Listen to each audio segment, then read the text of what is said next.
Hello friend, দেখো আজকে গ্রুপের কিছু এমসিকিউ করছি। চলো দেখা যাক প্রথম এমসিকিউটা কি বলেছে। Let G be a group and a belongs to G such that order of a equal to n বলেছে। তাহলে order of a equal to কী বলা আছে? এন। তার মানে a to the power n equal to e. আবার বলেছে a to the power m equal to e. তাহলে এটা যদি হয় তাহলে এনটা কি লিস্ট। তাহলে আমরা জানি এন ডিভাইড কী করবে, এমকে ডিভাইড করবে। তাহলে 3 নম্বর অপশানটা হচ্ছে রাইট, এন ডিভাইডস এম। তো পরেরটা দেখো কী বলেছে, let H and K be two subgroups of a finite group G such that order of H কত 7 এবং order of K equal to 11। তাহলে order of H intersection K কত হবে? তাহলে আমরা জানি order of H intersection K equal to কী হবে সেটা কেমন করে বের করবো। দেখো এটা খুব ইম্পর্ট্যান্ট একটা অঙ্ক। আমরা জানি জি একটা গ্রুপ, জি এর যেটা অর্ডার হবে অর্থাৎ অর্ডার অফ জি যত হবে, ধরে নিলাম অর্ডার অফ জি এখানে এম।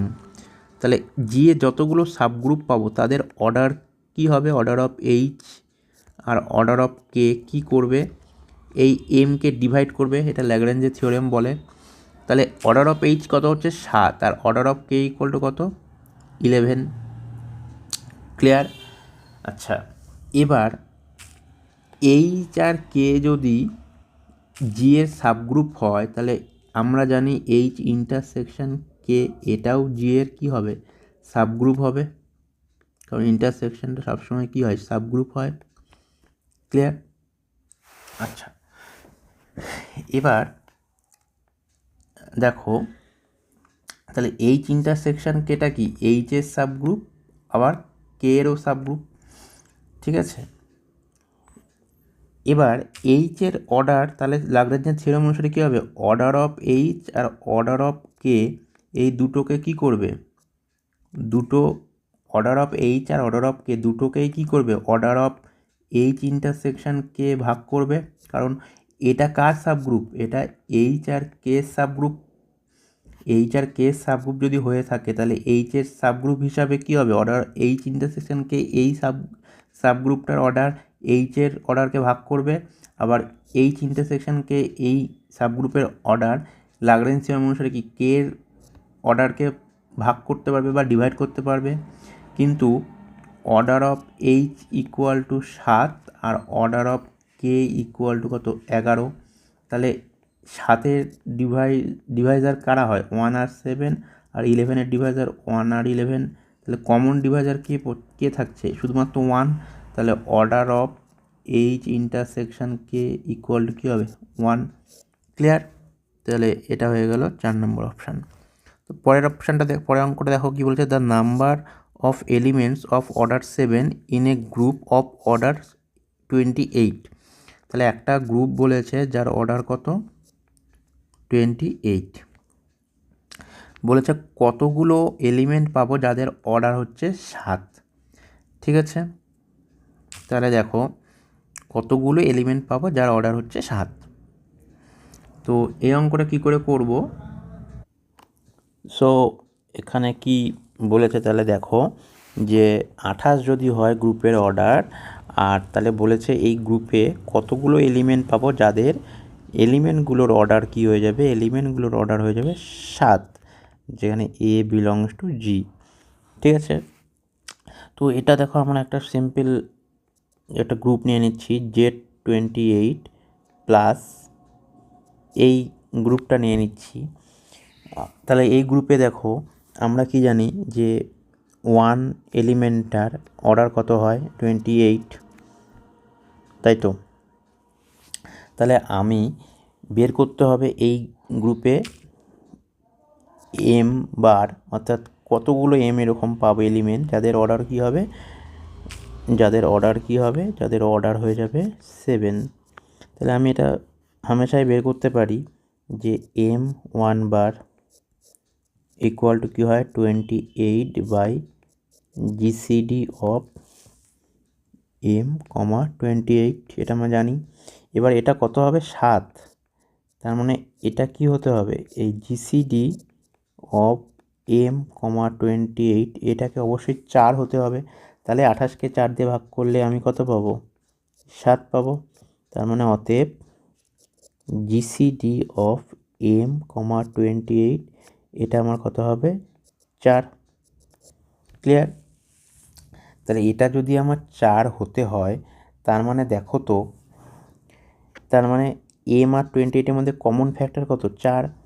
তার মানে m/4 আর 28/4, দ্যাট ইজ 7, এই দুটো প্রাইম টু ইচ আদার, তাই তো? ঠিক আছে, প্রাইম টু ইচ আদার। তাহলে আমি এম এর মান কতগুলো পাবো? তারপরে m/4, এটা কি? এটা হচ্ছে 7-এর থেকে ছোট এবং 7-এর সাথে প্রাইম, মানে কো প্রাইম হবে। তার মানে কি কি মান আমি পেতে পারি? তাহলে m/4 আমি পেতে পারি 1 বার, 2 বার, 3 বার, 4 বার, 5 বার আর 6 বার। তাহলে এম এর ভ্যালুগুলো কী পাবো? 4 বার, 8 বার, 12 বার, 16 বার, 20 বার, 24 বার। তাহলে কতগুলো আমি এলিমেন্ট পেলাম? 1, 2, 3, 4, 5, 6টা। তাহলে এটা পার্টিকুলার একটা উদাহরণ দিয়ে আমি দেখালাম। তাহলে অপশান কত হবে? 6। তো এরকম করে কী বোঝায়? Let G be a non abelian group of order 2p, where p is an odd prime, then G must have a subgroup of order. তো বলেছে জি একটা গ্রুপ যার অর্ডার কথা বলেছে 2p। তাহলে আমরা জানি জি এর মধ্যে যে সমস্ত এলিমেন্টগুলো থাকবে তাদের অর্ডার কী হবে? গ্রুপের অর্ডারকে ডিভাইড করবে, এটা আমরা জানি।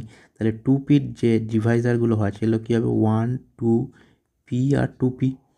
এবার যদি জি এর মধ্যে যে সমস্ত এলিমেন্টগুলো থাকে তাদের কোনো একটা এলিমেন্টের অর্ডার যদি আমার 2p হয়ে যায়, তাহলে কী হয়ে যাবে? গ্রুপের অর্ডার আর এলিমেন্টের অর্ডার সেম হয়ে যাবে। তাহলে গ্রুপটি কী হয়ে যাবে? সাইক্লিক মানে কী হয়ে যাবে? কমিউটেটিভ।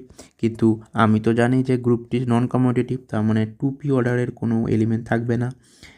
আচ্ছা, ওয়ান অর্ডারের একটিই মাত্র এলিমেন্ট থাকবে, যেটা হচ্ছে আইডেন্টিটি এলিমেন্ট।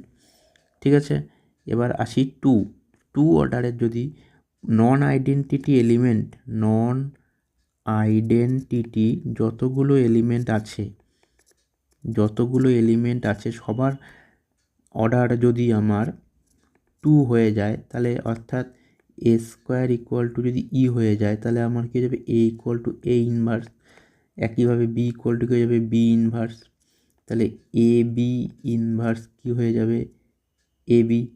আবার এখান থেকে কী পাবো? B inverse a inverse equal to a b. তাহলে বি ইনভার্স মানে কি? বি। এ ইনভার্স মানে এ। তাহলে a b equal to b a, অর্থাৎ কমিউটেটিভ গ্রুপ হয়ে যাবে। তার মানে প্রতিটা নন আইডেন্টিটি এলিমেন্টের অর্ডার 2 হতে পারে না। তার মানে there must be a element a belongs to G such that order of a equal to কী হবে? পি হতেই হবে। অ্যাটলিস্ট একটা এলিমেন্ট পাবো। তাহলে সেই এলিমেন্টটার নিয়ে যে গ্রুপটা ফর্ম করবে, অর্থাৎ সাবগ্রুপটা ফর্ম করবে, সেটার অর্ডার আমার কি হবে? সেটার অর্ডার হয়ে যাবে পি। ক্লিয়ার? কারণ সাইক্লিক সাবগ্রুপ তো পাবো, একটা সাইক্লিক সাবগ্রুপ পাবো যেটা কিনা a square a cube dot a to the power p পর্যন্ত, এটা একটা সাইক্লিক সাবগ্রুপ ফর্ম করবে। তাহলে এখানে এলিমেন্ট কটা হচ্ছে? পিটা। তার মানে there must be a subgroup of order p. Clear? তো আজকে এতটুকুই, পরেরটা দরকার নেই, কারণ পরেরটা সাইলো থিওরেমের ইউজ আছে, ওটা সিলেবাসের বহির্ভূত। তো আশা করি বোঝা গেল। Thanks for watching.